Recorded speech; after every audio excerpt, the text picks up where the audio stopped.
Hello everyone. तो फिर मैं सेकंड पार्ट लेकर आया हूँ 3D ज्योमेट्री के लिए। आई होप पहला पार्ट आपने देखा होगा। तो चलिए हम लोग स्टार्ट करते हैं क्वेश्चंस को अपने। कुछ और अच्छा मैं आज सवाल आपको बताने वाला हूँ। देखिए पहला सवाल आज के लिए। देखिए, the equation of a plane passing through the points A B C is direct formula based सवाल नहीं है ये इस पे आप थोड़ी सी हल्की सी एनालिसिस लगेगी, बस हो गया और आपका आंसर आ जाएगा। आप क्वेश्चन देख लीजिएगा, मैं पॉज करके अपना पॉइंट लिख लेता हूँ तब से। तो ये हमें रिस्पेक्टिव पॉइंट्स दिए हुए हैं, यही 3 पॉइंट से हमारा प्लेन पास कर रहा है, तो उसकी इक्वेशन हमको लिख के बतानी है। तो मैं हल्का सा आपको कंसेप्ट देता हूँ एकदम आसान तरीके से, इसको कैसे प्रोसीड करेंगे हम लोग। देखिए, कोई भी प्लेन ना, इसका नॉर्मल वे है ये नॉर्मल का, इसके प्लेन के नॉर्मल का रेशो जो दिया हुआ है, डायरेक्शन रेशो, वो है ए बी सी। और प्लेन पास कर रहा है, मान लिए मतलब इस प्लेन है ए एक्स, क्या है, x1 पॉइंट से पास कर रहा है, y1 पॉइंट से, z1 पॉइंट से। इस केस में हम प्लेन के इक्वेशन लिखते हैं a into x minus x1, और यहाँ पे x y z general point है, और ये x1 y1 z1 ये फिक्स पॉइंट है, plus p into y minus y1 plus c into z minus z1 is equals to 0। I repeat, आपको हर एक फार्मूलेज याद होने चाहिए, चाहे एंगल बाइसेक्टर वाला फार्मूला हो, इक्वेशन ऑफ स्फीयर वगैरह ये सब हो, सब याद होने चाहिए आपको।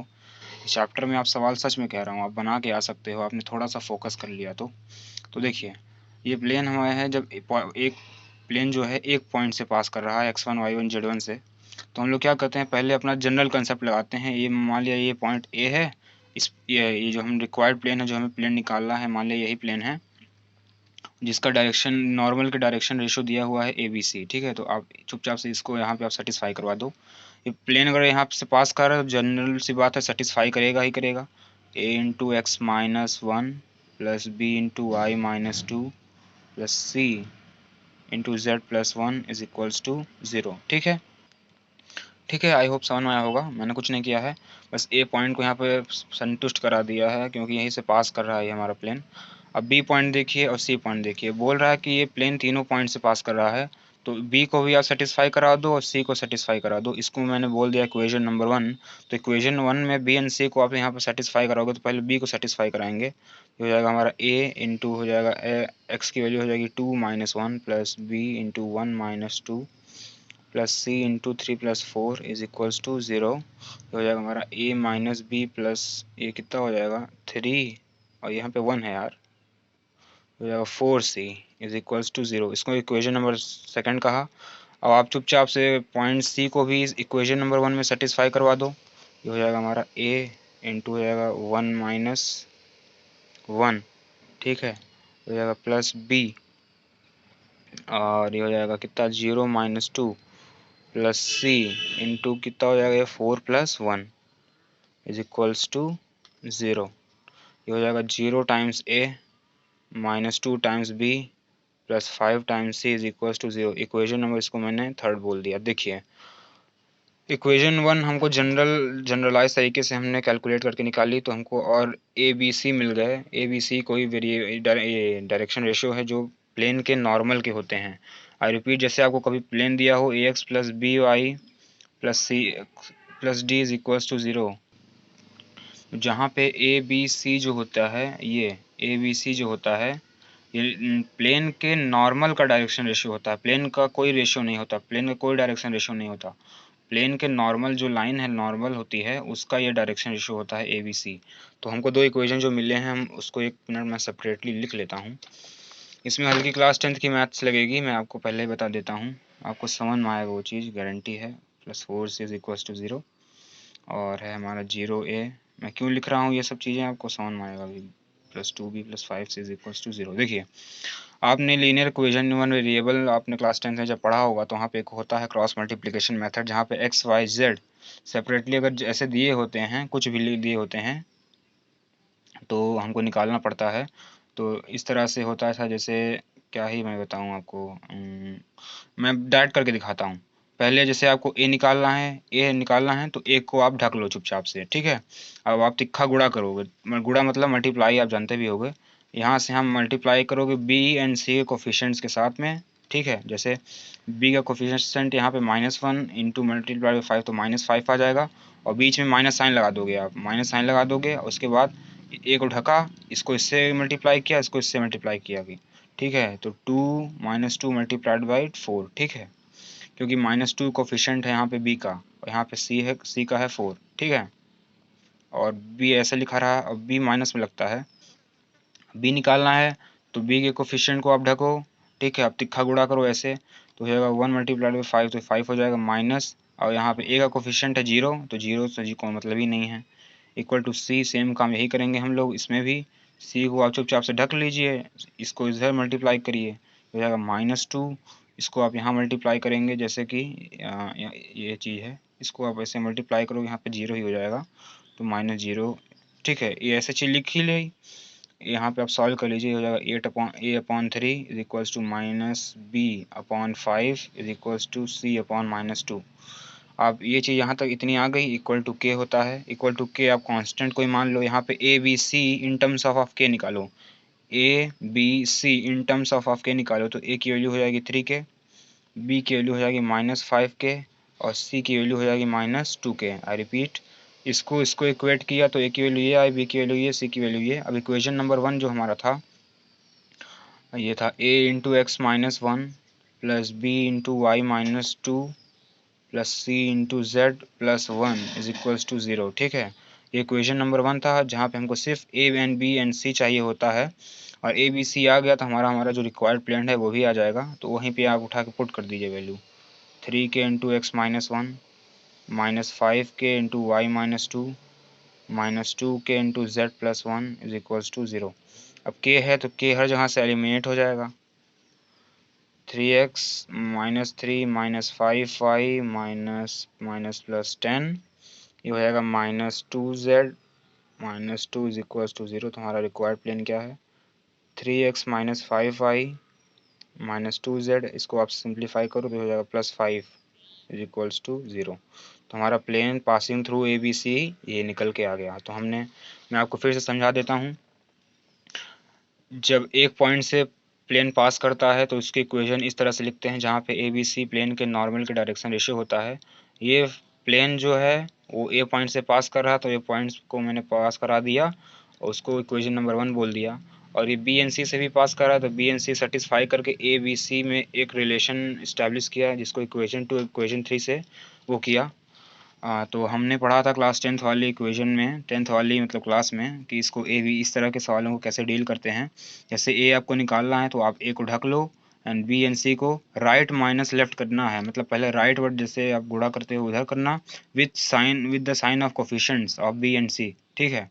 इन जब ए की वैल्यू कैलकुलेट करनी हो तब इसको मल्टीप्लाई किया, वो -1 मल्टीप्लाई बाई 5, तो -5, और बीच में माइनस साइन लगा ही रहने देंगे। उसके बाद ये -2 मल्टीप्लाइड बाई 4, तो ऐसे ही लिखा रहने दिया, तो माइनस उसके आगे इक्वल टू -b। जब b कैलकुलेट करेंगे तो b वाले पोर्शन को, दोनों इक्वेशन को ढक लेंगे, तो यहाँ पे इसको इससे गुणा किया 5, और 0 मल्टीप्लाइड बाई समथिंग 0 ही होता है, और इसको मैंने k से इक्वेट किया, A B C in terms of के निकाला, और ए इक्वेशन नंबर 1 में सब्सटीट्यूट करते ही हमने अपना प्लेन पा लिया। आई होप क्लियर हुआ होगा, नहीं हुआ होगा तो फिर से मेरा पुराना डायलॉग कमेंट सेक्शन एक्टिव रहेगा, आप चाहो तो कमेंट कर दीजिएगा, मैं आपको दोबारा एक्सप्लेन कर दूंगा। अब आपके पास समय नहीं है तो आप जितना ज़्यादा काम कर सकते हो करो, लेकिन मैं कहूँगा एक बात ये कि यार अपनी नींद वगैरह मत ख़राब करके जाना वहाँ पे, है तो आप सो जाओगे, आपसे बनेगा नहीं कुछ भी, मैं लिख के गारंटी दे सकता हूँ इस बात की, क्योंकि मैंने फेस किया ये चीज़। देखिए, सच बताऊँ आपको, मैं आपको लाइफ की टीचिंग भी बताता हूँ। एक हफ्ते में या एक महीने में कोई भी एग्ज़ाम, चाहे जेई मेंस हो चाहे जेई एडवांस, उसके लिए आप कभी प्रिपेयर नहीं कर सकते। चाहे जो आप ढिमक्का कुछ भी आप वो कर लो, कोई भी क्रैश कोर्स कर लो, आपको फ़ायदा मिलेगा वो आपकी जो 2 साल 2.5 साल जितना भी आपने मेहनत की है उसका। एक महीने के अंदर थोड़ी आपको पिला देंगे, वही आपको क्वेश्चन करवाएंगे, लड़के को वहाँ पे कंसेप्ट पता नहीं होता तो क्वेश्चन कैसे कर लेगा वो। तो मैं यही कहूँगा, जितना भी आपने अच्छा अपने स्ट्रॉन्ग जोन पे फोकस किया है, उसी को आज लास्ट मोमेंट पे आप रिवाइज करो, क्योंकि वही इनडायरेक्टली आपको स्कोर करवाएगी। आप क्रैश कोर्स फॉलो करो या कुछ भी फॉलो करो, लास्ट टाइम हर्डल में हर चीज़ भूल जाएगी। तो मैं यही कहूँगा कि आप अपनी प्रॉपर नींद को लीजिए, 7 से 8 घंटे मिनिमम सोइए, चाहे जितनी भी कम पढ़ाई हो, 5 घंटे पढ़ रहे हो लेकिन कंसिस्टेंसी के साथ, उतना कन्फर्म है, मतलब आपको प्रोडक्टिविटी मिलेगी। बस यही है, मैं नहीं बोलूँगा, लेक्चर नहीं देना पसंद है मुझे, बोलता नहीं मैं। The sum of intercept made on the axis by the plane passing through the point this and perpendicular to each of the planes this is। वाह, अच्छा सवाल है ये भी। देखिए आप सवाल पढ़ लीजिए, मैं पॉज करके अपना क्वेश्चन नोट डाउन करूंगा। तो हाँ, मैं फिर से चालू कर दिया ये चीज़। देखिए हमको बोला है कि एक प्लेन की आप वो बताइए, इंटरसेप्ट आप बताइए जब वो क्या करती है। ये मतलब कि ये एक ऐसा प्लेन बताइए, प्लेन से माफ़ करिएगा, मैं बार बार वो हो रहा है, मैं फिर से बताता हूँ चीज़। बोल रहा है कि एक प्लेन है जो इस पॉइंट से पास कर रहा है और वो P1 एक प्लेन है और एक P2 एक प्लेन है, दोनों के परपेंडिकुलर है और वो इंटरसेप्ट काट रहा है एक्सिस पे। तो टोटल इंटरसेप्ट की लेंथ का सम पूछा है हमसे। अब क्वेश्चन मैंने दिखाई दिया, आप पढ़ लीजिएगा उसे। बोल रहा है कि एक पॉइंट मतलब एक प्लेन इस पॉइंट से पास कर रहा है और इसके वो परपेंडिकुलर भी है। तो वो जब कोऑर्डिनेट एक्सिस को काटेगा तो कितना सम ऑफ इंटरसेप्ट आपसे पूछा है। तो देखिए ध्यान से, इस आप क्या करोगे, वही simple concept, plane passing through one point का फॉर्मूला ये होता है a into x minus x one plus b into y minus y one plus c into z minus z one. ठीक है, देखिए ध्यान से, इज इक्वल्स टू ज़ीरो। ठीक है, ये चीज़ दी हुई है, हमारी पॉइंट्स है वही संतुष्ट करा देते हैं हम लोग। a into x minus two plus b into y minus five plus c into z plus six is equals to zero. देखिए ध्यान से, ये हमारा इक्वेशन नंबर मैंने वन बोल दिया। तो ये रिक्वायर्ड प्लेन है, हमको बस कुछ भी करके ए बी एंड सी निकालना है। तो ए बी सी निकालने के लिए हमको ये बोला है कि P1 एंड P2, ये बोला नहीं है, ये हमको अपने दिमाग से जानना पड़ेगा, क्योंकि एक जानकारी दे दी है हमें, हमने उससे ये इक्वेशन बना ली। अब दूसरी जानकारी P1 एंड P2 दी है, तो उससे हम करके कुछ करके ए एंड बी एंड सी की वैल्यू निकालने की कोशिश करेंगे। ठीक है, तो देखिए ध्यान से, अब इसके बाद हम क्या करेंगे। तो देखिए हम एक P3 में अपने दिमाग से एक चीज़ बना के दिखाता हूँ आपको, कुछ सीन समझाने के लिए क्या हो रहा है यहाँ पे। एक्चुअली एक प्लेन ये है मान लिया, और एक कोई प्लेन, अरे नहीं बता सकते इसको, मैं एक्सप्रेस नहीं कर सकता इसको डायग्रामेटिकली, लेकिन मैं फिर भी कोशिश करूँगा। एक ये प्लेन है और एक प्लेन ऐसे जा रहा है, ऐसे इस तरह से। देखिए यही हमारा जो ये वाला प्लेन है, मैं इसको P3 बोल देता हूँ, ये हमारा P3 प्लेन है। P3 प्लेन ही हमारा रिक्वायर्ड प्लेन है। तो बोला क्या है हमसे कि P3 perpendicular to P1 and P2 both है। तो देखिए ध्यान से, अब अभी मैंने आपको थोड़ी देर पहले बताया है, बताया कि नहीं पता नहीं, जब हमको इस तरह की इक्वेशन दी होती है तो ये मतलब ये एक्स वाई का जेड का कोफिशिएंट क्या होते हैं, उस प्लेन के नॉर्मल के डायरेक्शन रेशियोज। तो P1 है मान लिया ये, और P2 मान लिया है ये वाला प्लेन। तो P1 का नॉर्मल ये है मान लिया, तो इसके डायरेक्शन रेशियो क्या हो जाएगा हमारा, 2 माइनस 3 और 4। ठीक है, इस वाले का डायरेक्शन रेशियो कितना हो जाएगा, 4 1 माइनस 2।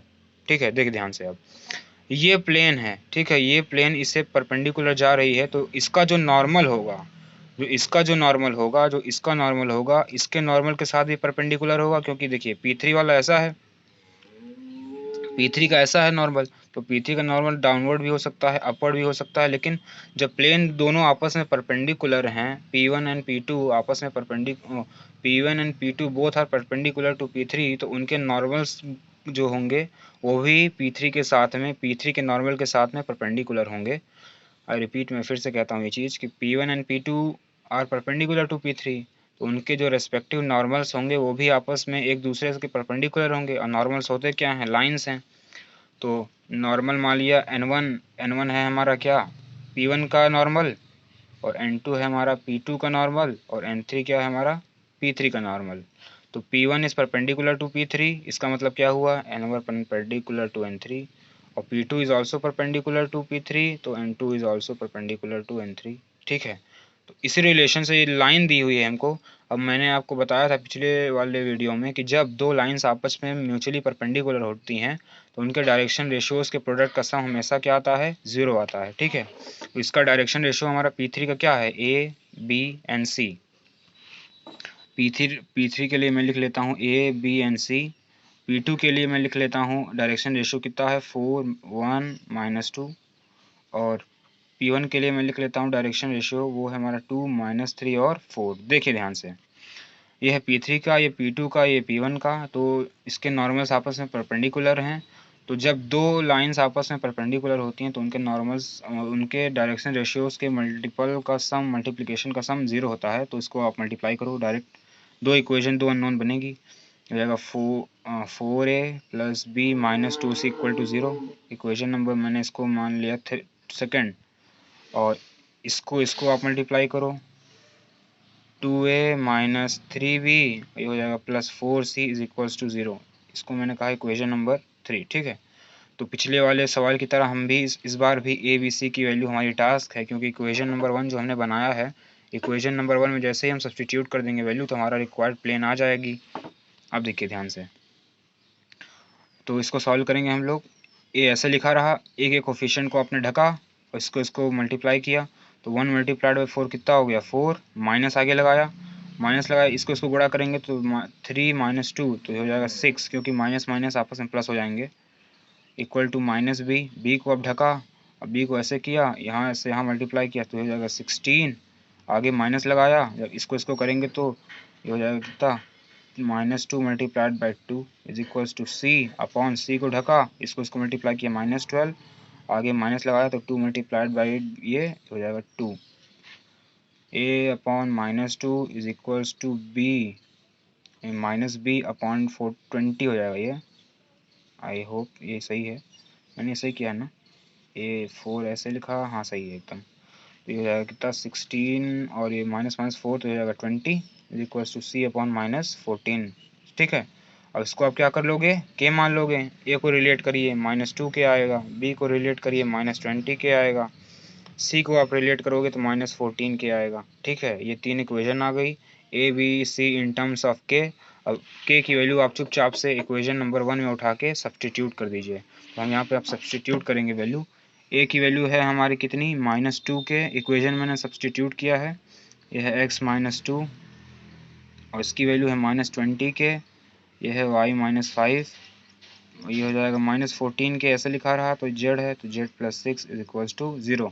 तो z मतलब के हर यहाँ से कैंसिल आउट हो जाएगा, ये हो जाएगा -2x प्लस 4, ये हो जाएगा -20y प्लस ये हो जाएगा 100, ये हो जाएगा -14z -84 इज इक्वल्स टू 0। ठीक है, अब प्लेन हम बना लेते हैं, इक्वेशन आ गई हमारी 2x -20y -14z और कितना हो जाएगा ये 104 में 80 गया तो मेरे हिसाब से 30 बचेगा, आप कैलकुलेट करके देख लीजिएगा, मुझे कोई वो नहीं है इसमें।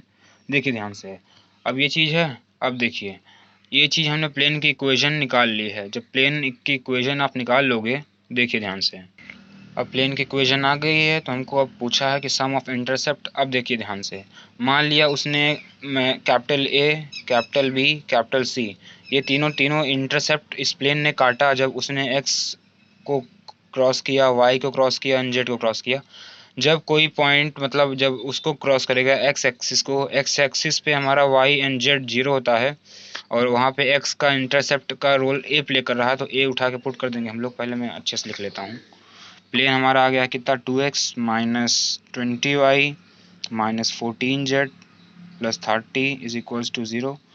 तो ये कर सकते हैं और सिंप्लीफाई इसको, 10y -7z plus 15 is equals to 0। आप चाहो तो माइनस मल्टीप्लाई कर दो, x plus 10y plus 7z, ये हो जाएगा कितना 15।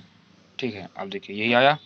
अब देखिए ध्यान से, ये हमारा प्लेन आ गया है। अब देखिए बोला है कि आप इंटरसेप्ट बताओ जब ये क्रॉस करेगी एक्स एक्सिस को, वाई एक्सिस को, जेड एक्सिस को।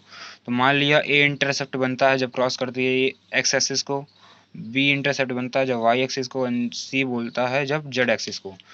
एक्स एक्सिस पे वाई एंड जेड 0 कर देंगे और एक्स की वैल्यू ए डाल देंगे, यहाँ पे हो जाएगा ए बराबर 15 हो जाएगा फिर। ठीक है, और b है y एक्सिस पे, तो y एक्सिस पे एन एक्स एंड जेड 0 हो जाएगा, तो 10b इज इक्वल्स टू 15 और b की वैल्यू कितनी आ गई, ये हो जाएगी 3/2। ठीक है, इसी जहाँ के पे आप 7c हो जाएगा इज इक्वल्स टू 15, तो c की वैल्यू कितनी आ गई 15/7। ठीक है, ए बी सी क्या है, ये रेस्पेक्टिव इंटरसेप्ट है जब हमारा plane x axis, y axis and z axis को काटती है। तो हमको इन्हीं तीनों का सम पूछा है, तो आप जोड़ दो 15 प्लस 3/2 प्लस 15/7। ठीक है, ये हो जाएगा एलसीएम कितना हो जाएगा 14, तो 14 × 15 हो जाएगा 15 इंटू 14 प्लस हो जाएगा कितना यहाँ पे 7 3 21 और ये कितना हो जाएगा 230 हो जाएगा अपॉन 14। तो एलसीएम हम लोग ले लेते हैं 15 14 25 70 15 4 या 60 और 15 का 15 15 6 21 प्लस 21 ये हो जाएगा 51 ये हो जाएगा 51 तो इतना हो जाएगा कितना 261 अपॉन 14। ये आया हमारा लेंथ, ये आया हमारा लेंथ, यही है intercept, sum of intercept made by this plane. I hope समझ में आया होगा। मैं एक बार फिर से क्वेश्चन आपको समझा देता हूँ। देखिए मैं क्वेश्चन दिखाता हूँ आपको पहले। तो हमसे पूछा था कि आप बताइए, क्वेश्चन मैं आपको दिखाता हूँ फिर से। The sum of intercept made by the axes by the plane passing through the point this and perpendicular to each of the plane this and this. तो देखिए ध्यान से हम क्या करेंगे, मैं एक अच्छा डायग्राम फिर से आपको बता देता हूँ। मान लिया एक प्लेन है, मैंने एक माना P3, ठीक है। अब P1 हमको दिया हुआ, जो भी दिया हुआ है, P2 दिया हुआ, जो भी दिया हुआ है, एक पॉइंट है हमारा, कुछ भी पॉइंट है। पॉइंट लिखने में क्या जा रहा है, जानते तो हैं हम, 2 5 -6 बोल रहा है। P3 हमारा इस पॉइंट से पास कर रहा है and P3 perpendicular to P1 and P3 perpendicular to P2 both है, दोनों के आपस में परपेंडिकुलर है। तो हमको बोला है कि सम ऑफ इंटरसेप्ट आप बताओ। तो सम ऑफ इंटरसेप्ट तभी बता पाएंगे जब हमारे पास प्लेन की इक्वेशन होगी। प्लेन की इक्वेशन क्यों ज़रूरी है, क्योंकि प्लेन की इक्वेशन में जहाँ पे एक्स एक्सिस को काटेगी वहाँ पे वाई जेड जीरो करके हम निकाल सकते हैं कि कितना एक्स पे काटी, कितना वाई पे काटी, कितना जेड पे काटी, इसी तरह से। तो हमने पहले एक पॉइंट, हमने एक इक्वेशन से बनाया था ये वाला relation, a into x minus x1 plus b into y minus y1 and plus c into z minus z1 is equals to 0 करके। ये हमारी इक्वेशन बनती है मतलब प्लेन की, जब प्लेन एक पॉइंट से पास कर रहा होता है। ए बी सी क्या होते हैं, प्लेन के नॉर्मल के डायरेक्शन रेशियोज, ठीक है। तो हमने कंक्लूड क्या किया था कि अगर हमारा मान लिया P1 का हमारा जो नॉर्मल है N1 है एंड P2 का नॉर्मल है N2 एंड N3 है हमारा P3 का नॉर्मल। तो हमको बोला है P1 परपेंडिकुलर टू P2। अगर P1 परपेंडिकुलर टू P3, माफ़ करिएगा, अगर P1 हमारा परपेंडिकुलर टू P3 है, P1 अगर हमारा परपेंडिकुलर टू P3 है तो जाहिर सी बात है N1 परपेंडिकुलर टू N3 होगा। और N2 अगर N3 के परपेंडिकुलर है तो अप्रॉक्सीमेटली कह रहा हूँ, फॉर श्योर ये चीज़ रिलेशन हमारे लिए वैलिड होगी। तो हमने पढ़ा था। और नॉर्मल्स हमारे होते क्या हैं, नॉर्मल्स बेसिकली लाइंस होते हैं। तो हमने पढ़ा था कि जब दो लाइंस आपस में परपेंडिकुलर होती हैं तो उनके डायरेक्शन रेशियोज़ के प्रोडक्ट का सम हमेशा 0 आता है। तो P3 के लिए हमने माना था ABC एंड P2 के लिए ये है और P1 के लिए ये है। तो हमने एक इक्वेशन ये बना लिया, इक्वेशन नंबर 2। इसको इसको इसको और इसको मल्टीप्लाई करके ये बना लिया, और इसको मल्टीप्लाई करके हमने ये रिलेशन बना लिया। यहाँ से हमने ABC निकाला, ABC निकाल के इक्वल टू K कर दिया, और A and B and C को इन टर्म्स ऑफ K रिप्लेस करके इक्वेशन नंबर 1 में, जो इक्वेशन नंबर ये थी, वहाँ पे हमने सब्सटीट्यूट कर दी। तो यहाँ पे हमारी इक्वेशन ऑफ प्लेन आ गई x + 10 y + 7 z = 5। तो हमने मान लिया कि जब x एक्सिस को क्रॉस करती है तो A इंटरसेप्ट काटता है प्लेन, और y पे B काटता है, और C पे Z पे C काटता है, ठीक है। तो जहाँ पे काटेगी x एक्सिस को वहाँ पे y एंड z 0 हो जाएंगे।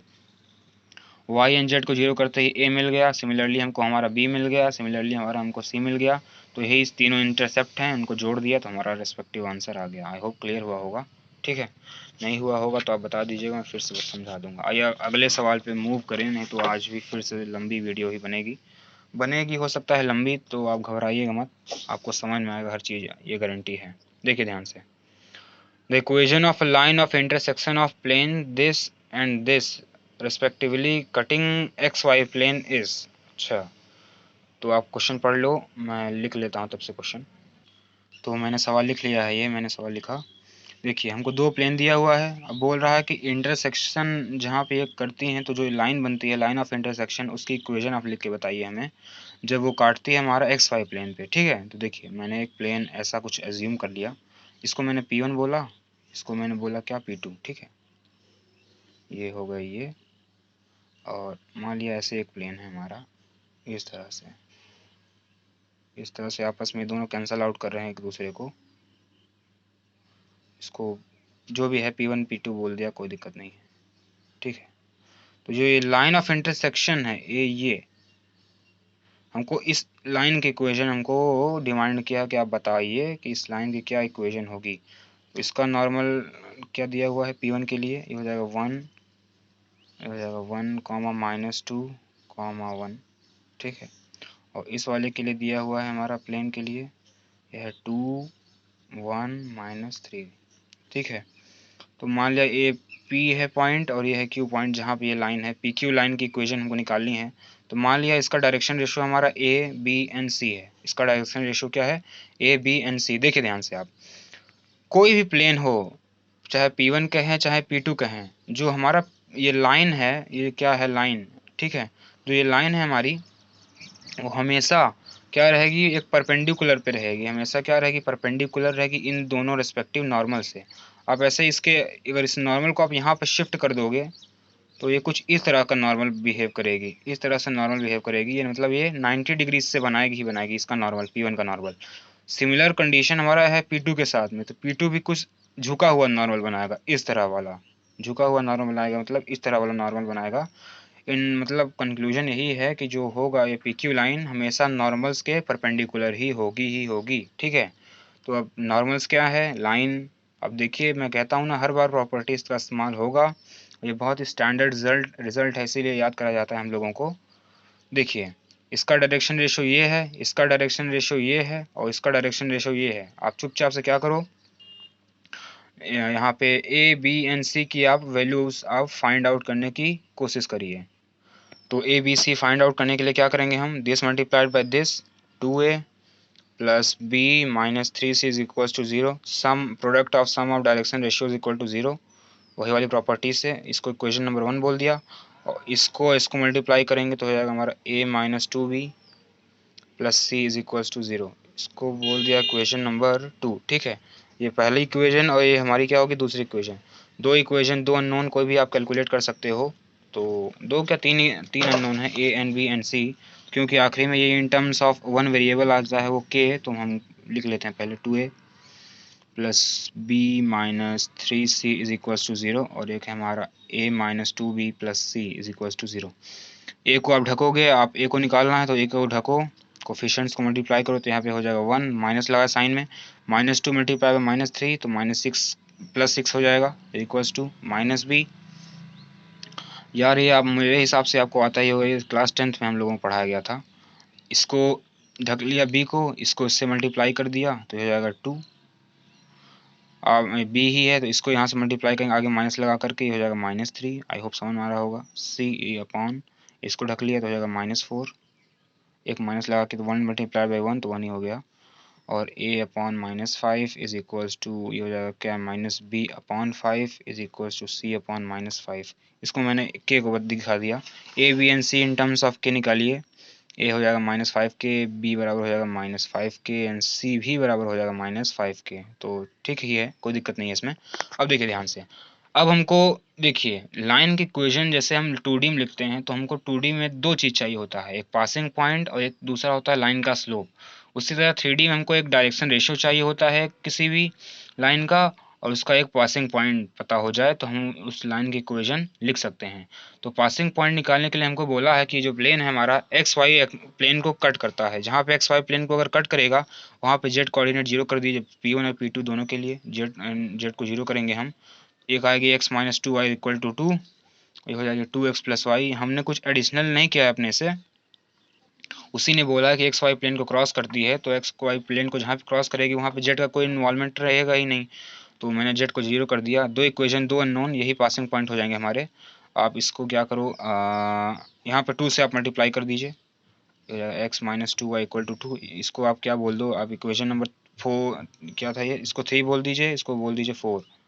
तो इक्वेशन नंबर 4 में मैंने 2 से मल्टीप्लाई कर दिया तो ये हो जाएगा 4x plus 2y is equals to 2। इसको मल्टीप्लाई किया, अब देखिए ध्यान से, ठीक है, कर दिया मैंने मल्टीप्लाई। इन दोनों इक्वेशन को आप जोड़ दीजिए तो यहाँ पे हो जाएगा कितना, 5x is equals to 4। X की वैल्यू कितनी आ जाएगी हमारी, 4/5। एक्स की वैल्यू क्या आ जाएगी, 4/5। 4/5 यहाँ पे उठा के रख दीजिए, 4/5 माइनस 2y इक्वल्स टू 2, तो हो जाएगा माइनस कितना हो जाएगा ये, इसको इधर ले आएंगे जब, हो जाएगा -6/5 इज इक्वल्स टू 2i, तो y की वैल्यू आ जाएगी -3/5। कैलकुलेशन आप देख लीजिएगा, मैं मेथड सिर्फ आपको सिखा रहा हूँ। एक्स वाई आ गया तो जेड कोऑर्डिनेट की कोई ज़रूरत ही नहीं है, क्योंकि हमारा पॉइंट आ गया, पासिंग पॉइंट क्या है हमारा, है 4/5 कॉमा -3/5 कॉमा 0, क्योंकि जेड कोऑर्डिनेट वहाँ पे 0 ही है। तो यहाँ से हमने क्या निकाल लिया, डायरेक्शन रेशियो, और यहाँ से हमको क्या पता चल गया, पॉइंट। तो हम इक्वेशन लिखते हैं कैसे हैं, आपको पता भी होगा इस पॉइंट, ये चीज़ के लिए x minus x1/a equal to y minus y1/b equal to z minus z1/c। ठीक है, इसी तरह से इक्वेशन हम लोग लिखते हैं। x माइनस x1 की वैल्यू कितनी है, 4/5, मतलब पासिंग पॉइंट है 4/5 x एक्सिस के लिए, और यहाँ पे है a की वैल्यू है -5 के, इक्वल टू y प्लस वहाँ पे है 3/5 अपॉन हो जाएगा -5 के, z की वैल्यू 0 है तो z/0 अपॉन -5 के।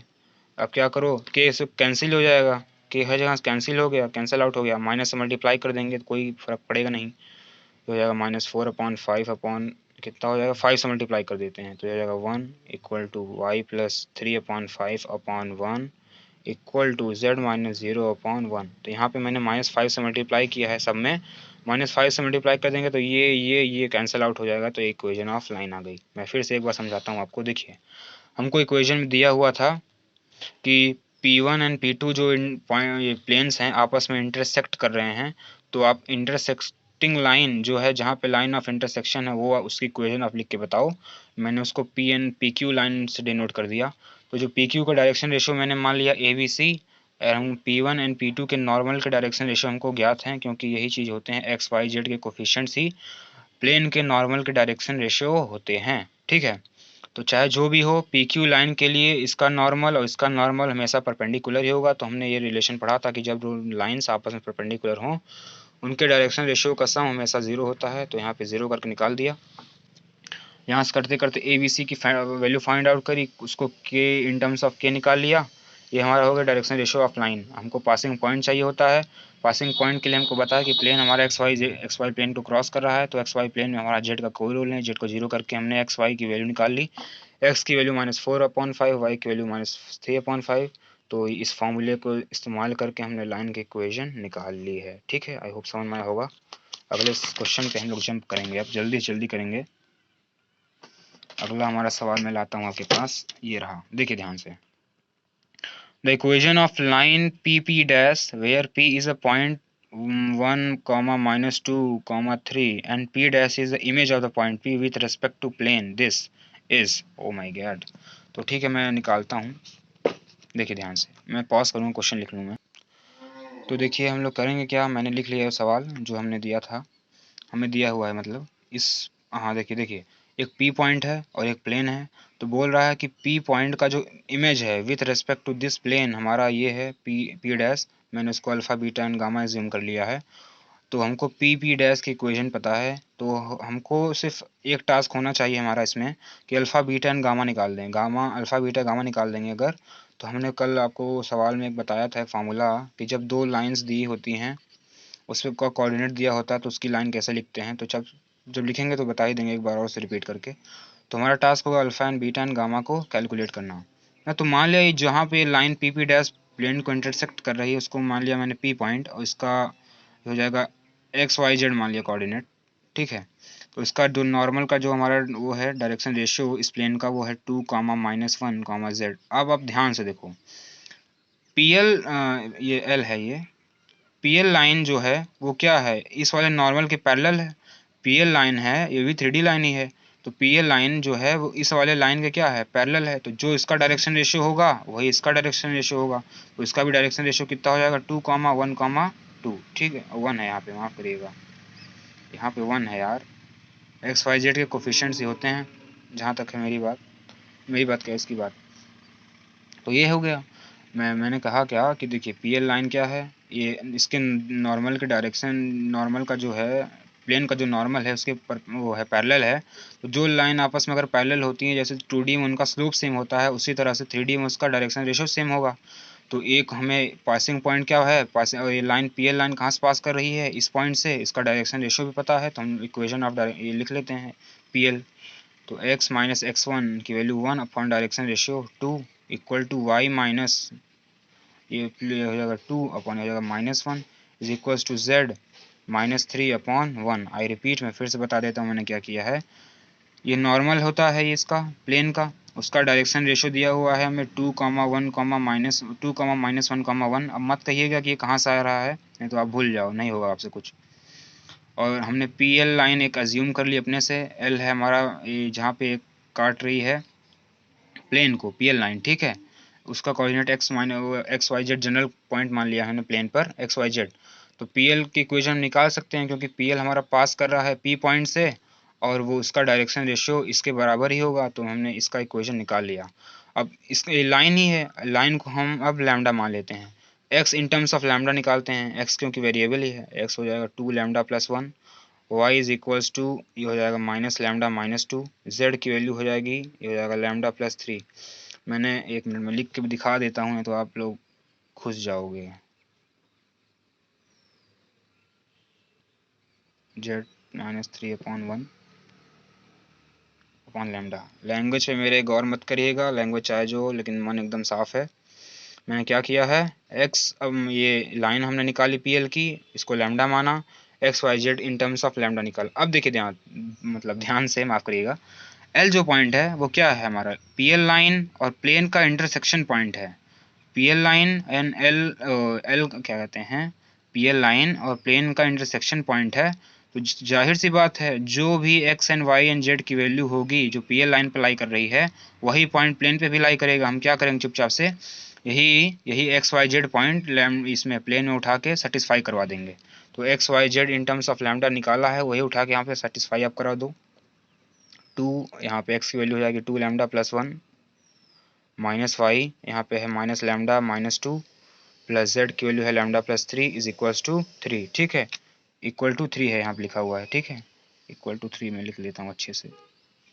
प्लेन हमारा 2x minus y plus z equal to 3, ठीक है। तो मैंने सेटिस्फाई करवा दिया। यहाँ से हम लोग क्या टास्क होगा, लैम्डा निकालें, 4 लैम्डा प्लस 2 प्लस ये, अरे यार वाई का लिख दिया मैंने, यहाँ तो 1 ही होगा सिर्फ ना। हो जाएगा lambda plus 2 plus lambda plus 3 is equals to 0, equal to 3। तो 3 और 3 कट जाएगा यहाँ पे। लैम्डा की वैल्यू निकालते हैं, 4 लैम्डा 5 लैम्डा 6 लैम्डा 6 लैम्डा, और ये कितना हो जाएगा 2 2 4, ये हो जाएगा -4। लैम्डा की वैल्यू आ जाएगी -2/3। लैम्डा की वैल्यू आ गई हमारी। लैम्डा की वैल्यू यहाँ पे उठा के रख देते हैं, x इक्वल टू हो जाएगी 2 multiply by -2/3 plus 1, y equal to हो जाएगा माइनस माइनस प्लस हो जाएगा 2/3 -2, जेड की वैल्यू हो जाएगी -2/3 प्लस 3। निकाल लीजिए आप वैल्यू, ये कितनी हो जाएगी हमारी, ये जाएगी -1/3 एक्स की वैल्यू, और इसकी वैल्यू कितनी हो जाएगी, ये हो जाएगी -4/3। एक्स की वैल्यू कितनी हो जाएगी -4/3, और इसकी वैल्यू कितनी हो जाएगी, ये कितना है यहाँ पे -2/3 प्लस 3, तो ये हो जाएगा 9, हो जाएगी 7/3, ठीक है, ये हो जाएगी 7/3। X and y and z आ गया हमारा पॉइंट। अब 3 से आप चाहो तो मल्टीप्लाई भी कर लीजिए, x and y and z आ गया है। एक्स की वैल्यू है -1/3, वाई की वैल्यू कितनी आई है हमारी -4/3, एंड जेड की वैल्यू आई है 7/3। जब एक ही नंबर से मल्टीप्लाई करते हैं कोई फ़र्क नहीं पड़ता, तो एक्स की वैल्यू हो जाएगी -1, वाई की वैल्यू हो जाएगी -4, जेड की वैल्यू हो जाएगी 7, क्योंकि 1/3 सेम रेशियो फैक्टर है, तो मल्टीप्लाई कर देंगे तो कोई चेंज आंसर में हमारे नहीं आएगा। तो एक्स वाई जेड आ गया प्लेन हमारा, एक्स वाई जेड आ गया कोऑर्डिनेट। तो हमको पी पी डैश की इक्वेशन निकालनी है, तो हम निकाल सकते हैं। ध्यान से देखिए बात को। अब अच्छा सवाल है, कोई मजाक नहीं मैं कर रहा यहाँ पे, ऑफेंड मत होया करिएगा, मैं बार बार रिक्वेस्ट यही कर रहा हूँ। मेरी आदत है किसी को अगर सिखाओ तो दिल से सिखा दो, कोई कंपटीशन नहीं है किसी से। ये हमारा है एल पॉइंट है हमारा, एल का कोऑर्डिनेट आ गया कितना, -1 -4 एंड 7, और यहाँ पे है पी डैश है अल्फ़ा बीटा गामा। देखिए ध्यान से, चूंकि ये पी जो है, पी डैश क्या है, पी का मिरर पॉइंट है, तो इस यहाँ से परपेंडिकुलर डिस्टेंस और यहाँ से परपेंडिकुलर डिस्टेंस इस पॉइंट से दोनों इक्वल ही होंगे, दोनों ही आपस में क्या होंगे, इक्वल। इसका मतलब क्या हुआ, एल हमारा क्या हो गया, मिड पॉइंट। तो मिड पॉइंट का फॉर्मूला लगा दो, यहाँ पे अल्फा बीटा गामा निकल जाएगा। अल्फा प्लस 2/2 इक्वल्स टू -1, तो अल्फा की वैल्यू कितनी आ गई, अल्फा की वैल्यू आ गई यहाँ से हमारी -4 के बराबर। अल्फा की वैल्यू क्या आ गई, -4 के बराबर। और इसी तरह से बीटा -1/2 इक्वल टू -4, तो बीटा की वैल्यू हमारी क्या आ गई, -7 के बराबर, ठीक है। एंड गामा प्लस क्या है, गामा प्लस 1, गामा प्लस 1/2 की वैल्यू कितनी है 7, तो यहाँ पे गामा की वैल्यू हो जाएगी 13, गामा की वैल्यू कितनी हो जाएगी 13। अब देखिए एक पी पॉइंट कितना है 2, -1, एंड पी डैश की वैल्यू हम निकाल ली, वो है हमारी कितनी -4, कितना है ये -7, 13, अरे यार एक मिनट, 13, ठीक है। अब हमको पी डैश की इक्वेशन निकालनी है, तो 3D लाइन है, तो x माइनस x1 अपॉन इसका इन दोनों की वो डिफरेंसेस, तो 2 - 4 की 2 यहाँ पे लिखता हूँ मैंने तो गड़बड़ हो जाएगी, एक मिनट मुझे माफ़ करिएगा थोड़ी।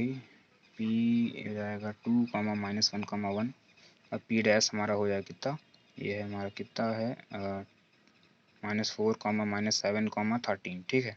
इक्वेशन लिख दिया मैंने, x + 4 अपॉन ये हो जाएगा 6 इज इक्वल्स टू कितना हो जाएगा y + 7 अपॉन ये हो जाएगा कितना 6 is equals to z -13 upon कितना हो जाएगा ये, एक मिनट मेरी कॉपी गिरने वाली है, हाँ पकड़ लिया, ये हो जाएगा -12। आई होप समझ में आया होगा। ये आ गई हमारे क्या पी डैश की इक्वेशन। कैलकुलेशन एरर होगी मुझे पता है, क्योंकि जहाँ से मैं क्वेश्चन उठाता हूँ क्वेश्चन अच्छे होते हैं, आंसर गलत होता है सबका, हर बार अलग अलग आंसर आता है। मैं आपको एक बार फिर से समझा देता हूँ, ये सवाल काफ़ी अच्छा है मुझे लगता है ये, देखिए ध्यान से अच्छे से। पन्ना मेरा नहीं है, मैं पहले भी कह चुका हूँ आपको, दूसरे की कॉपी मैंने उठा ली थी, कोई फ़र्क नहीं है, आपको समझ में आना चाहिए। पॉइंट है हमारा क्या है 1, -2, 3, 1, -2, 3, प्लेन की इक्वेशन है हमारी 2x -y + z, अरे -y + z is equals to 3 and p dash, देखिए ध्यान से, मान लिया अल्फ़ा बीटा गामा, देखिए p एक पॉइंट है एंड p डैश एक पॉइंट है। हमको बोला क्या है, हमको बोला था यही चीज़ कि आप ये बताइए p डैश की इक्वेशन अब लिख के हमें बताओ, ये हमें क्वेश्चन में डिमांड किया हुआ था ये चीज़। तो देखिए ध्यान से, क्वेश्चन में हमको ये बोला था कि p एंड p डैश की वैल्यू आप बताइए, तो हमने क्या किया चुपचाप से, ये इस पॉइंट को मान लिया हमने l, x, y, z। तो हमको किसी प्रकार से कैलकुलेट अल्फ़ा बीटा गामा कर लेते, तो हम लोग लाइन के इक्वेशन लिखना जानते हैं, हम लोग फॉर्मूला हमने पिछले वीडियो में बताया है, बता देता हूँ फिर से, अगर आपको भूल चुका हो, अगर आपने नहीं भी देखा हो तो कोई फ़र्क नहीं है मुझे। x2 y2 z2 x - x1 upon x2 - x1, मैंने वो कहा भी था कि x2 - x1 हो या y2 - y1 हो या z2 - z1 हो, ये सब डायरेक्शन रेशियो ही होते हैं, equal to z - z1 upon z2 - z1, ठीक है। ये लाइन की इक्वेशन होती है जहाँ पे x and y and z कोई जनरल पॉइंट होते हैं, ठीक है। कैलकुलेट हमारा होगा अल्फ़ा बीटा गामा कैलकुलेट करना, तो मैं बताता हूँ कैसे किया मैंने। अल्फ़ा मतलब l पॉइंट को मान लिया x y z, ठीक है। अब देखिए ध्यान से, यहाँ पे 2, 1, 2, -1 और 1 क्या है, प्लेन के नॉर्मल के डायरेक्शन रेशियो, और हमने एक लाइन देखी, हमने देखी कि लाइन है PL, एक PL लाइन है जो P पॉइंट से पास कर रहा है, तो उसका देखिए जो PL है वो पैरेलल है किस लाइन के, नॉर्मल ऑफ प्लेन के, नॉर्मल ऑफ प्लेन के पैरेलल है, तो उसका डायरेक्शन रेशियो इक्वल ही होगा। तो पासिंग पॉइंट पता है और डायरेक्शन रेशियो पता है, तो हमने लाइन की इक्वेशन लिख ली। लाइन की इक्वेशन लिखते ही यहाँ से आई लिख लाइन की इक्वेशन, उसको मैंने लैम्डा मान दिया, लैम्डा बोलते ही x y z in terms of lambda निकाल के कैलकुलेट कर दिया। अब देखिए ध्यान से, ये कैलकुलेट किया, अब क्या होगा, चूंकि ये क्या है पीएल जो पीएल लाइन है वो प्लेन से भी पास कर रही है, तो प्लेन में भी मैंने उठा के in terms of x y z को उठा के सब्सटीट्यूट कर दिया, वहाँ से हमने लैम्डा की वैल्यू फाइंड आउट कर दी। लैम्डा फाइंड आउट करते ही यहाँ पर रख देंगे हम लोग, तो एक्स वाई जेड आ जाएगा। एक्स वाई जेड आते ही हम लोग जानते हैं कि अगर ये मिरर पॉइंट है तो ये डिस्टेंस आपस में बराबर होगी, इसका मतलब जो L है वो हमारा क्या होगा, मिडल पॉइंट होगा। तो मिडल पॉइंट फार्मूला से हमने अल्फ़ा बीटा गामा की वैल्यू कैलकुलेट करी। अल्फ़ा बीटा एंड गामा की वैल्यू हमने कैलकुलेट करते ही हमारा पी डैश की इक्वेशन कैलकुलेट कर ली इस वाले फार्मूले से। आई होप समझ में आया होगा। अगले सवाल पे हम लोग मूव करते हैं। तो हमारा नेक्स्ट क्वेश्चन है, एल एक लाइन दी हुई है, x = 5, y upon 3 minus alpha equal to z upon -2 and L2 बराबर x बराबर alpha y equal to y upon -1 is equals to z upon 2 minus alpha. If L1 and L2 are coplanar, then alpha can take values. L1 and L2 हमारा coplanar दिया हुआ है और पूछा है हमें कि हम अल्फ़ा की क्या वैल्यूज़ रख सकते हैं। ठीक है, तो क्या करेंगे हम लोग, देखिए मैं लिखता हूँ आपको, मैं पहले क्वेश्चन लिख लेता हूँ। तो मैंने क्वेश्चन लिख लिया है, अब देखिए ध्यान से। बोला है L1 एंड L2 पर वो है कोप्लेनर है। कोप्लेनर का मतलब आप जानते ही होंगे कि एक ही प्लेन में लाई करें। तो कोप्लेनर कोई भी पॉइंट होगा एक प्लेन में, जैसे कोई भी आप लाइन एक खींच लो ना, वो किसी न किसी एक प्लेन में लाई करेगा। कोप्लेनर अगर कोई पॉइंट कोई लाइन है तो वो हमेशा आपस में इंटरसेक्टिंग होंगी या नहीं इंटरसेक्टिंग होंगी। इंटरसेक्ट अगर करेंगी तो कुछ न कुछ होगा ही, और नहीं इंटरसेक्ट करेंगी तो आपस में क्या होंगी, पैरेलल होंगी। और उसका अगर अलग डेफिनेशन आप देखोगे ना, तो कोप्लेनर दो लाइन तभी होंगी जब उनके बीच का शॉर्टेस्ट डिस्टेंस क्या हो, ज़ीरो हो। शॉर्टेस्ट डिस्टेंस का आपने फॉर्मूला पढ़ा होगा। ठीक है, तो देखिए इस केस में हमको लाइन कुछ इस तरह से दी है, तो हम इसको स्टैंडर्ड फॉर्मेट में लाएंगे। देखिए ध्यान से, आपको जब भी ये कॉमा करके आपको दिया रहे ना, तो आप रेशियो को मेंटेन करने की कोशिश किया करिएगा। जैसे इसको आप इधर लाइए, पासिंग पॉइंट हमारा 5 है, अपॉन जैसे इक्वल टू, मैंने मान लिया रेशियो इसका 1 लाना है, इसको रेशियो 1 लाना है, तो यहाँ पे हम यहाँ पे क्या कर देंगे, x minus 5 upon 0 is equals to कितना हो जाएगा, y upon 3 minus alpha is equals to z upon -2 is equals to 1। इस तरह से हमने कैलकुलेट किया, इसको हमने इधर लाया, जब इसको इधर लाएंगे अपॉन 0 कर देंगे तो यही आएगा। इसको मैंने रेशियो 1 बनाने के लिए, ठीक है, क्योंकि 0 नीचे लाते ही रेशियो 1 हो जाएगा। सिमिलरली यही काम करेंगे यहाँ पे, x minus alpha upon 0 is equals to y upon -1 is equals to z upon 2 minus alpha.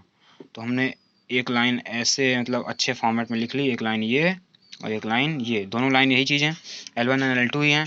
तो हमें बोला है कि L1 एंड L2 क्या है, कोप्लेनर हैं। तो आप अल्फ़ा की वैल्यूज़ बताइए। तो हम लोग कोप्लेनरिटी के लिए कंडीशन जानते हैं, ये होता है box A2 minus A1 and B1 B2 is equals to क्या हो जाएगा, 0। बॉक्स ABC आप जानते हो डिटर्मिनेंट से कैलकुलेट करते हैं हम लोग, डिटर्मिनेंट से ही हम लोग क्या करते हैं, कैलकुलेट करते हैं। यहाँ पे पहले वाले में होता है A2 माइनस A1, फिर B1 वेक्टर, फिर B1 B2। A2 minus A1 क्या होता है आप जानते भी होंगे, A1 होता है पासिंग पॉइंट ऑफ लाइन। जैसे कि इस वाले केस में मैं लिख लेता हूँ आपको, L1 के लिए, L1 के लिए हमारा जो A1 हम निकालते हैं चुपचाप से, A1 हम निकालेंगे। अब A1 देखिए, ये है A1 हमारा क्या है, पासिंग पॉइंट है। तो यहाँ पे 0 है, यहाँ पे भी क्या है, 0 है। ठीक है, तो A1 के लिए हम लोग पासिंग पॉइंट निकालेंगे। तो A1 के लिए हो गया 5 0 0, ये हो जाएगा A1 के लिए। मैं डायरेक्ट कोऑर्डिनेट फॉर्मेट में लिख रहा हूँ, 5 0 0। A2 के लिए हम लोग निकालते हैं, A2 निकालेंगे हम लोग। A2 है क्या है, L2 का पासिंग पॉइंट। तो यहाँ कहाँ से पास कर रही है, यहाँ पे भी 0 लिख देते हैं, -0, कोई असर आएगा नहीं। Alpha 0 0, alpha 0 0, alpha 0 0। ठीक है, हम लोग अब A2 माइनस A1 कैलकुलेट कर लेते हैं। A2 माइनस A1 करेंगे तो हमारा हो जाएगा कितना, पॉइंट सही कोऑर्डिनेट फॉर्मेट में करेंगे, अल्फ़ा माइनस 5 0 और 0। ये हमारा क्या आ गया, A2 माइनस A1 हमें पता चल चुका है। ठीक है, अब हम लोग B1 B2 निकालेंगे। B1 B2 आप जानते हो क्या होगा, डायरेक्शन रेशियो होगा। इसका डायरेक्शन रेशियो कितना है, 0 3 माइनस अल्फ़ा और -2। B1 हमारा क्या, 0 3 माइनस अल्फ़ा और -2। ठीक है, यही है।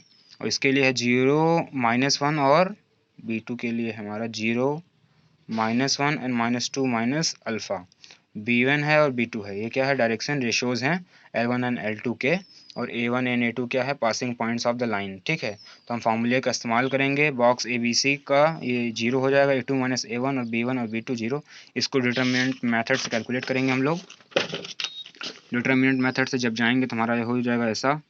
तो पहले हम लोग लिखते हैं A2 माइनस A1, फिर B1 और फिर B2। A2 माइनस A1 हमारा क्या आया है, अगर आपको दिक्कत हो तो मैं लिख लेता हूँ।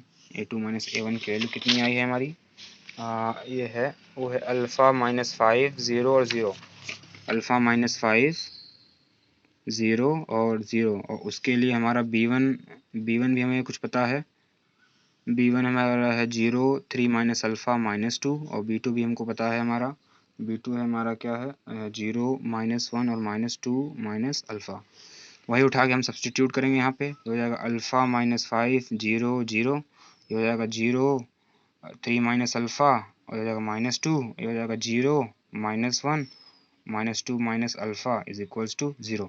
डिटर्मिनेंट है, आप इसे आसानी से सॉल्व कर सकते हो। पहले वाले को एक्सपेंड कर दीजिए बस, अल्फ़ा माइनस 5 ऐसे लिखा रहा, और ये हो जाएगा कितना 3 माइनस अल्फ़ा मल्टीप्लाइड बाय कितना हो जाएगा ये -2 minus alpha minus minus plus minus हो जाएगा 2 इज इक्वल्स टू 0 हो जाएगा। तो अल्फ़ा माइनस 5 ऐसा लिखा रहने दिया, इसको मल्टीप्लाई करेंगे हम लोग, जब हो जाएगा अल्फ़ा स्क्वायर, ये हो जाएगा कितना अल्फ़ा स्क्वायर माइनस 3 अल्फ़ा, यहाँ हो जाएगा alpha square minus 3 alpha plus 2 alpha, और हो जाएगा -6 माइनस 2 कितना हो जाएगा -6 minus 2 equal to 0। Alpha minus 5 alpha square minus alpha minus 4 is equals to 0। Alpha minus alpha square ये चीज़ हो जाएगी ऐसे। अब मैंने कैलकुलेशन अगर गलत करी होगी तो मैं देख लेता हूँ एक बार। तो हो जाएगा 3 माइनस 3 अल्फ़ा और ये प्लस 2 तो माइनस अल्फ़ा ही हो जाएगा।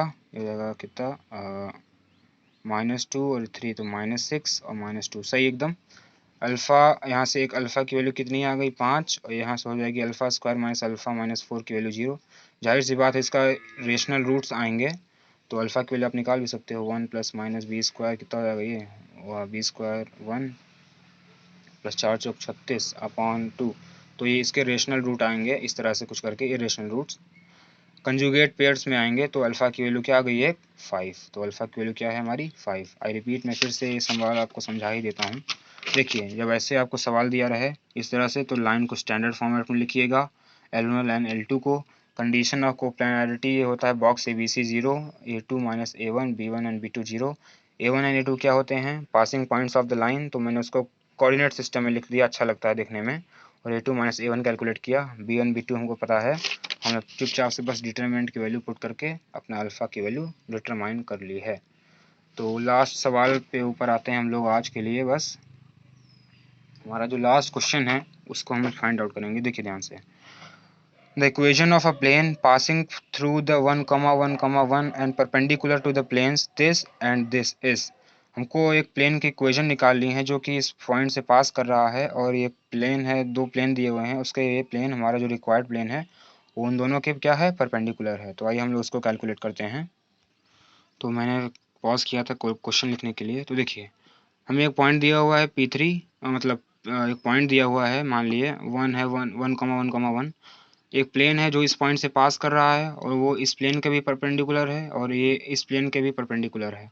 तो plane passing through one point, एक फार्मूला हमने जानते हैं हम लोग, ये a into x minus x1 plus b into y minus y1 plus c into z minus z1। आपने देखा होगा कि मैंने कभी भी कोई वेक्टर फॉर्म, जो एक फॉर्म ये भी होता है ना r dot n equal to a dot n, इसका मैंने प्रयोग नहीं किया। ज़्यादातर लोगों को समझ नहीं आता, इसलिए मैंने सिंपल मेथड को चुना ताकि आपको समझा पाऊँ। ये है इस तरह का, ये सही है लिखा हुआ है, गलत नहीं है, मैंने ऐसे कर दिया। ये पास कर रहा है यहाँ से, तो पास करा दीजिए into x minus 1 plus b into y minus 1 plus c into z minus 1 is equals to 0। देखिए ध्यान से, जैसा कि मैंने प्रीवियस क्वेश्चन में कहा था कि जब P3, ये P3 हमारा रिक्वायर्ड प्लेन है, P3 जो है परपेंडिकुलर है P1 के एंड P3 परपेंडिकुलर है P2 के। तो जो हमारा P3 एंड P1 का जो नॉर्मल होगा, P3 का जो नॉर्मल होगा वो P2 के भी परपेंडिकुलर होगा एंड P1 के भी परपेंडिकुलर होगा। रिपीट, जो P3 का नॉर्मल होगा, अगर प्लेन ही आपस में परपेंडिकुलर है तो जाहिर सी बात है हमारे जो नॉर्मल्स भी होंगे वो भी आपस में परपेंडिकुलर ही होंगे। तो इसका हम डायरेक्शन जो यहाँ पे होता है ये नॉर्मल के डायरेक्शन रेशियो ही होते हैं। तो P3 का जो डायरेक्शन रेशियो है वो है क्या, P3 के नॉर्मल का डायरेक्शन रेशियो है ABC। P1 के लिए क्या है हमारा, P1 के लिए है 3, -6, -2 एंड P2 के लिए हमारा डायरेक्शन रेशियो क्या है नॉर्मल्स का, उसका 2 है, 1 है और -2 है। देखिए तो दोनों आपस में लाइन ही है, नॉर्मल हैं, तो दोनों आपस में क्या होंगी, दोनों आपस में हमें परपेंडिकुलर ही हैं। तो जब दो लाइंस आपस में परपेंडिकुलर होती हैं तो उनके क्या होता है, डायरेक्शन रेशियो के प्रोडक्ट का सम क्या होता है, 0 होता है। तो आप देखिए हर एक, ऑलमोस्ट हर एक सवाल में ये प्रॉपर्टी लग रही है। इसको आप मल्टीप्लाई करके इक्वेशन एक बनाओ, 3a माइनस 6b माइनस 2 से इक्वल टू 0, इक्वेशन नंबर 1 बोल दिया। इसको इक्वेशन नंबर 2 कहा, इसको इक्वेशन नंबर 1 कह दिया। और इससे आप मल्टीप्लाई करो, यहाँ हो जाएगा 2a माइनस बी माइनस 2 से इक्वल टू 0। ठीक है, इसको इक्वेशन नंबर 3 कहा। ABC मैंने आपको निकालना सिखाया ही है। ए को क्या करेंगे, ढक लेंगे, ए को निकालना है तो 6 -6 मल्टीप्लाई -2 तो 12 ही हो जाएगा। आगे माइनस लगाएंगे पहले। अब यह इसको ढका तो यहाँ पे क्या हो जाएगा -2, ये 2 तो ये 2 ही हो जाएगा, क्योंकि माइनस माइनस प्लस होता है। आगे माइनस लगा दिया, माइनस बी को ढक लेंगे। बी को जैसे आप ढक लोगे तो यहाँ मल्टीप्लाई करेंगे तो हो जाएगा -6। माइनस लगा के इससे माइनस कर देंगे, प्लस हो जाएगा, तो ये हो जाएगा कितना +4 इक्वल्स टू सी अपॉन -3। आगे आगे हो जाएगा माइनस माइनस प्लस, तो हो जाएगा कितना 12। आई होप समझ में आ रहा होगा। a upon 10 is equals to -b upon -2 is equals to c upon 9। आप इसको k से इक्वेट कर दीजिए। इसको क्या कर दीजिए आप k से इक्वेट कर दीजिए। k से आप जैसे ही इक्वेट करोगे ये चीज़ को, तो हमारी कुछ चीज़ें ने a in terms of k, b in terms of and c in terms of k आएगा। तो a in terms of k कितना आ रहा है 10k, b in terms of k कितना आ रहा है माइनस ये हो जाएगा 2k, एंड c क्या हो रहा है हमारा 9k। A and b and c आ गया हमारा, a and b and c आ गया। चुपचाप से यही वैल्यू आप उठा के इक्वेशन नंबर 1 में सब्सटीट्यूट करके अपना प्लेन निकाल सकते हो। ए एंड बी एंड सी चुपचाप से यहाँ पे उठा कर दीजिए, रख दीजिए। हो जाएगा 10k मल्टीप्लाइड बाय है x-1 प्लस कितना हो जाएगा ये हो जाएगा 2k मल्टीप्लाइड बाय y-1। ये हो जाएगा 9k multiplied by z-1 is equals to 0। के हर जहाँ से कट जाएगा, हो जाएगा 10x -10 प्लस 2i -2 प्लस ये हो जाएगा कितना 9z -9 इज इक्वल्स टू 0। ये हो जाएगा 10x plus 2i plus 9z। आप कैलकुलेट कर लीजिएगा। ये होगा 9 19 21 -21 इज इक्वल्स टू 0। ये आ गया हमारा रिक्वायर प्लेन। देखिए हमने कुछ नहीं किया है, हमें सवाल में यही दिया हुआ था। सवाल में दिया हुआ था कि एक प्लेन है हमारा, एक प्लेन कोई दिया हुआ है जो कि 1,1,1 से पास कर रहा है। वो इस प्लेन के भी परपेंडिकुलर है, इस प्लेन के परपेंडिकुलर है। तो जो प्लेन पासिंग थ्रू 1 पॉइंट का फार्मूला हमने लगाया, ये वहाँ से एक इक्वेशन बना ली जहाँ पे ए एंड बी एंड सी अभी स्टिल अननोन है, और दो प्लेन आपस में परपेंडिकुलर हैं, तो उनके नॉर्मल्स के मतलब उनके नॉर्मल्स भी आपस में परपेंडिकुलर होंगे। तो नॉर्मल्स का डायरेक्शन रेशियो P1 के लिए ये है, P2 के लिए ये है एंड P3 के लिए ये है। आपस में जब दो लाइंस, नॉर्मल्स क्या है लाइंस ही हैं, जब दो 3D लाइंस आपस में परपेंडिकुलर होंगी तो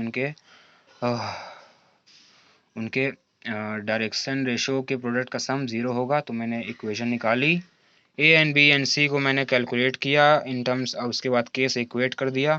ए and b and c in terms of के निकाला, और इक्वेशन 1 में सब्सटीट्यूट करते ही, ये इक्वेशन नंबर 1 थी ये वाली, इसमें सब्सटीट्यूट करते ही हमारा वैल्यू निकल गया। आई होप समझ में आया होगा हर एक सवाल आपको।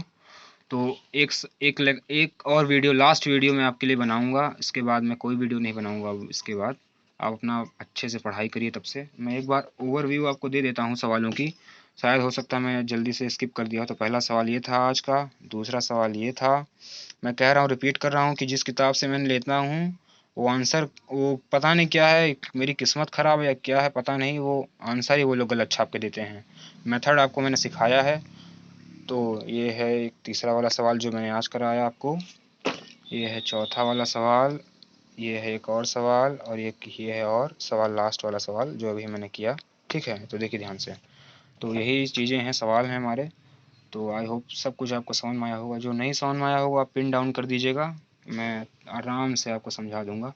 एक लास्ट वीडियो में बनाऊंगा, उसमें मैं कुछ 2-4 और जेईई एडवांस के अच्छे सवाल करवा दूंगा, और प्लस उसके 5 ठो वेक्टर 3D के जेईई एडवांस के सवाल, मतलब सिर्फ वेक्टर के 5 ठो, और 5 या 4 3D के जेईई एडवांस के सवाल और करवा दूंगा। बस इसके आगे अब कोई नहीं आएगा, क्योंकि अब टाइम ही नहीं बचा है। मैं बहुत कुछ करा देता, लेकिन अवेलेबिलिटी नहीं है मेरे पास अब, ना आपके पास ना मेरे पास। तो ठीक है, थैंक यू सो मच देखने के लिए वीडियोस को मेरे। तो टेक केयर, बाय बाय। फोड़ के आइए एग्ज़ाम में, best of your luck and your hard work. Bye.